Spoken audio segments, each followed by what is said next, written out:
राम राम दोस्तों। आज की कहानी एक 5 साल के बच्चे की कहानी है। उसने अपनी खेलने कूदने की उम्र में वो करके दिखाया जिसे कोई सोच भी नहीं सकता था। उसने अपने माँ बाप को एक ऐसा सबक पढ़ाया जिसे वो ज़िंदगी भर भूल नहीं पाए। क्या और कैसे उसने अपने माँ बाप को ये सबक सिखाया, इसे जानने के लिए कहानी को अंत तक ज़रूर सुनिएगा। उससे पहले आप चैनल पर नए हैं तो मेरे चैनल को सब्सक्राइब कर लीजिए ऐसी ही अच्छी कहानी सुनने के लिए। तो चलिए स्टार्ट करते हैं आज की कहानी।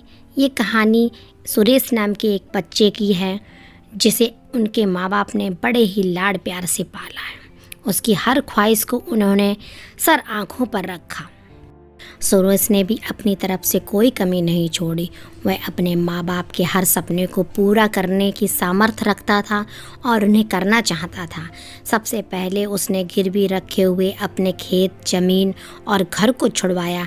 माँ बाप आज बहुत खुश थे और अपने बेटे को निहारते हुए कहते हैं कि हम बड़े खुशनसीब हैं। हे ऊपर वाले, आपने हमें ऐसा बच्चा दिया। गांव वाले भी ये सब सुनकर बहुत खुश रहते थे कि उनका बेटा लायक बन गया और वो अपने माँ बाप की सेवा कर रहा है, उनके सपनों को पूरा कर रहा है। सभी अपने बच्चों को उसका उदाहरण देते हैं। कुछ दिनों के बाद माँ बाप कहने लगते हैं, बेटा अब तुम शादी कर लो। इस पर सुरेश कहता है, जैसी आपकी इच्छा। वो कहते हैं, अगर तुम्हारे मन में कुछ है तो तुम बता सकते हो। इस पर सुरेश कहता है, आप जिससे चाहें मेरी शादी करा सकते हैं, मुझे कोई आपत्ति नहीं। बच्चे के ऐसे वचन सुनकर माँ बाप की खुशी का तो कोई ठिकाना नहीं रहा। उन्होंने उसके लिए लड़की देखनी शुरू की और एक चंदा नाम की लड़की उन्हें पसंद आई। सुरेश को जब उन्होंने उसकी फ़ोटो दिखाई और सुरेश से उसकी मर्जी जाननी चाही तो सुरेश कहने लगा, आप मेरे माता पिता हो, आप मेरा अच्छा बुरा सब समझते हो, आपको जो सही लग रहा है आप वैसा ही कीजिए।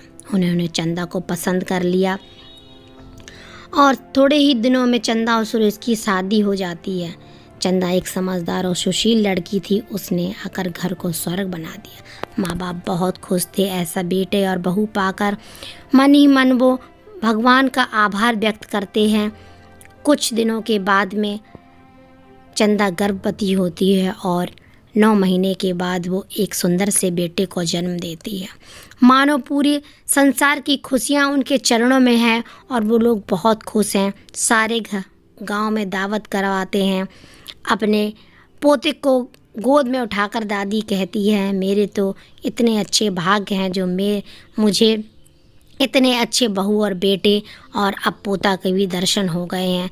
मेरा तो जीवन धन्य हो गया, धन्य हो गया प्रभु।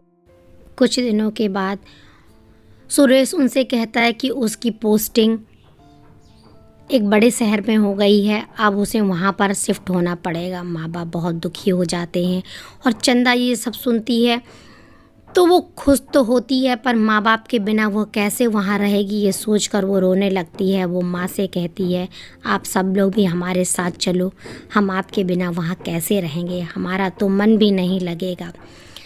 अपने बच्चों की ऐसे बातें सुन के माँ बाप तैयार हो जाते हैं उनके साथ जाने के लिए और सब खुशी खुशी शिफ्ट हो जाते हैं। अब नई जगह, नए शहर, नया लोग। चंदा ये देखकर बहुत खुश थी कि उसके बच्चे को अच्छा स्कूल मिल जाएगा, वो पढ़ लिख के अपने पिता की तरह काबिल ऑफिसर बन जाएगा। कुछ दिनों तक तो सब कुछ ठीक चल रहा था। अच्छे स्कूल में अपने बच्चे का एडमिशन करा दिया। अब वहाँ के रहन सहन और तौर तरीक़ों में बदलाव आने लगा। चंदा ने अपने आप को उन्हीं में ढालने की कोशिश की और अब तो वो किटी पार्टी में जाने लगी, सहेलियों से मिलना, बाहर खाना खाना, बस अब तो मानो उसकी यही ज़िंदगी बन गई हो। दिखावे में जीने की उसे आदत हो गई थी। अब वो किसी की सुनती नहीं, ना माँ बाप की कोई देखभाल करती, उसे माँ बाप से कोई मतलब नहीं था। धीरे धीरे उसे ऐसा लगने लगा जैसे माँ बाप उस पर बोझ बन गए हों और वो कैसे भी करके उनसे छुटकारा पाना चाहती थी। जब सुरेश घर में आता, देखता कि माँ बाप की कोई सेवा नहीं हो रही है और वो चंदा से कुछ कहता तो बस वो लड़ने और झगड़ने लगती। तो उसने एक रास्ता निकाला सुरेश ने अपने माँ बाप के लिए एक नौकर रख दिया जो उनकी अच्छे से देखभाल करता, समय पर खाना और दवाई देता। अब माँ बाप की उससे टेंशन ख़त्म हो गई थी और वो अपने काम पर आसानी से जा सकता था।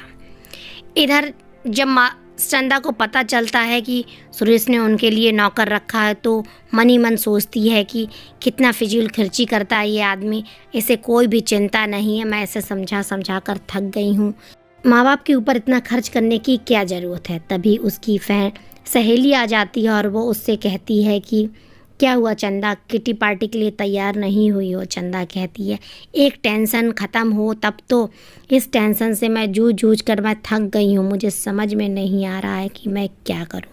तब चंदा की सहेली कहती है कैसी टेंशन। चंदा कहती है बुजुर्ग माँ बाप हैं, बताओ इनका क्या करूँ, इनके आगे पीछे मैं कब तक घूमूँ, इनकी सेवा करते करते मैं थक गई हूँ, मेरी अपनी कोई ज़िंदगी नहीं है। तब उसकी सहेली कहती है मैंने तो अपने सास ससुर को वृद्धाश्रम भेज दिया, महीने का वहाँ खर्चा देती हूँ और वो आराम से रह रहे हैं। मैं भी टेंशन फ्री हूँ क्योंकि मुझे अपनी ज़िंदगी जीनी है, कब तक मैं उनकी सेवा करती रहूँगी। और वो तो बूढ़े हो चुके हैं, उन्हें तो कोई मतलब नहीं, उन्होंने अपनी ज़िंदगी जी ली है और वो अब आराम से वृद्धाश्रम में रहते हैं। मैं टाइम टाइम पर उन्हें देखने भी चली जाती हूँ। तू एक काम क्यों नहीं करती है, तू सुरेश से बात करके उनको भी वृद्धाश्रम में छोड़ दे, वहाँ पर उनकी अच्छे से देखभाल हो जाएगी क्योंकि वहाँ पर उनके एज के बहुत सारे लोग रहते हैं। चंदा को ये आइडिया पसंद आता है। इतना कहकर उसकी सहेली वहाँ से चली जाती है। शाम को जब सुरेश आता है तो वो अपनी बात रखती है। सुरेश कहता है तुम क्या पागल हो गई हो, मैं अपने माँ बाप को अपने जीते जी वृद्धाश्रम में कभी नहीं डालूंगा। इस पर चंदा नाराज़ होने लगती है और सामान को इधर उधर फेंकने लगती है। वो कहती है तुम्हें अपने माँ बाप और मेरे बीच में से एक को चुनना होगा। अगर तुम अपने माँ बाप को चुनते हो तो मैं कल ही अपने घर चली जाऊंगी। ये सुनकर सुरेश अजीब दुविधा में फंस जाता है और अपना माथा पकड़कर बैठ जाता है। माँ बाप जब ये देखते हैं तो अपने बेटे को इस स्थिति से उबारने के लिए वो उससे कहते हैं बेटा तुम मत परेशान हो, हमारी तो उम्र हो गई, हमने तो तुम्हारे संग अच्छा समय काटा है, अब तुम हमें वृद्धाश्रम छोड़ आओ, हमें कोई दिक्कत नहीं है। माँ बाप की ऐसी बातें सुनकर सुरेश का कलेजा मुँह को आ, वो कहने लगा मैं कितना अभागा बेटा हूँ जो अपने माँ बाप की सेवा नहीं कर सकता हूँ। जिन माँ बाप ने मुझे इतने कष्टों से पाला पोसा बड़ा किया, यहाँ तक पहुँचाया, आज उन्हें छोड़ने की बात कही जा रही है। तो माँ बाप समझाते हैं देखो तुम अपनी बीवी की बात मान लो, वो तुम्हारा अच्छा ही सोचती है और हमारी तो उम्र हो गई है, अब तुम जियो, हम तो अपनी ज़िंदगी जी चुके हैं और फिर यहाँ पर पड़े पड़े हम बोर हो जाते हैं, वहाँ पर चार दोस्त मिलेंगे और हमें अच्छा भी लगेगा, कभी कभी तुम हमसे मिलने आना। ये कहकर वो अपने माता पिता के गले लगकर ज़ोर ज़ोर से रोने लगता है। माँ उसके आंसू पोंछती है और कहती है बेटा आज मैं अपने हाथों से तुझे खाना बनाकर खिलाऊंगी, पता नहीं ये सौभाग्य दोबारा मिले ना मिले। और वो अपने हाथों से खाना बनाकर अपने बेटे और बहू को खिलाती है। भारी मन से सुरेश उन्हें लेकर वृद्धाश्रम की ओर चल देता है और रास्ते भर यही सोचता भगवान मेरी पत्नी को सद्बुद्धि दो और मेरे बाबा को मेरे पास लौटा दो। गाड़ी में बैठा उनका पोता बार बार पूछता है कि हम कहाँ जा रहे हैं, हम कहाँ जा रहे हैं। तो उसकी माँ कहती है बेटा बहुत जल्दी तुम्हें पता चल जाएगा। वृद्धाश्रम में पहुंचकर सुरेश देखता वहाँ पर तो हजारों की भीड़ में बुजुर्ग माँ बाप रहते हैं जिनके बेटे और बहू ने घर में नहीं रखना चाहते हैं, वो यहाँ उन्हें छोड़कर चले जाते हैं। भारी मन से उनका बैग रखता है और ऑफिस में एंट्री करता है। चंदा इतराती हुए कहती है कि मैनेजर साहब मुझे फॉर्म चाहिए। वो कहते हैं कि आप भी अपने माँ बाप को यहाँ पर छोड़ने के लिए आई हैं। तो सुरेश कुछ बोलता नहीं और अपनी नज़रें नीचे कर लेता है। उसका पास उसका बेटा खड़ा है और वो कहता है क्या हम दादी बाबा को यहाँ छोड़ने के लिए आए हैं?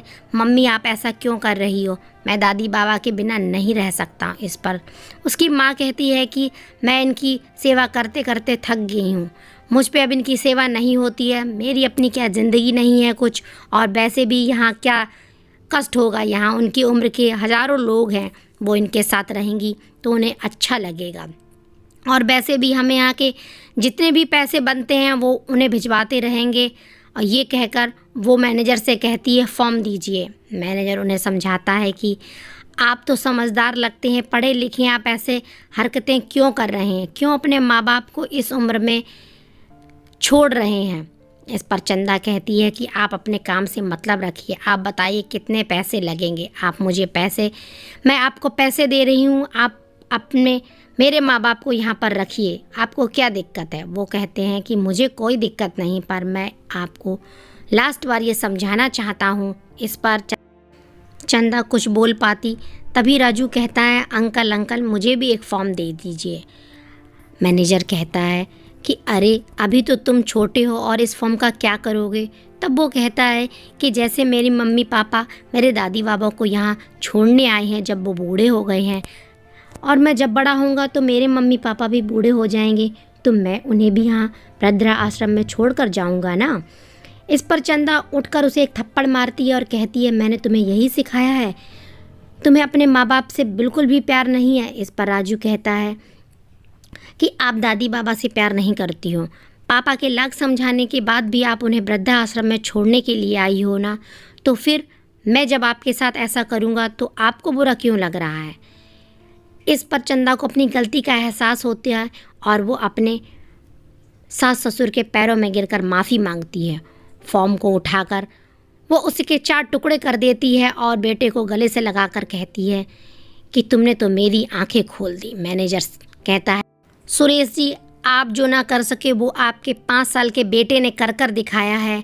कभी कभी हम इतने मजबूर हो जाते हैं कि परिस्थितियों के सामने हम हथियार डाल देते हैं, पर एक छोटे से बच्चे ने वो करके दिखाया जो हम सपने में भी नहीं सोच सकते हैं। इस प्रकार चंदा को अपनी गलती का एहसास हो जाता है। राजू अपनी माँ को गले से लगा लेता और माँ से कहता है थैंक यू माँ, आपने मेरे दादी बाबा मुझे लौटा दिए। सुरेश की आंखें भी नम हो जाती हैं और यहीं पे हमारी कहानी का दी एंड हो जाता है। आपको हमारी कहानी कैसी लगी कमेंट में ज़रूर बताइएगा। जल्दी ही मिलती हूँ एक नई कहानी नए अंदाज के साथ में, तब तक के लिए सबको जय श्री राम।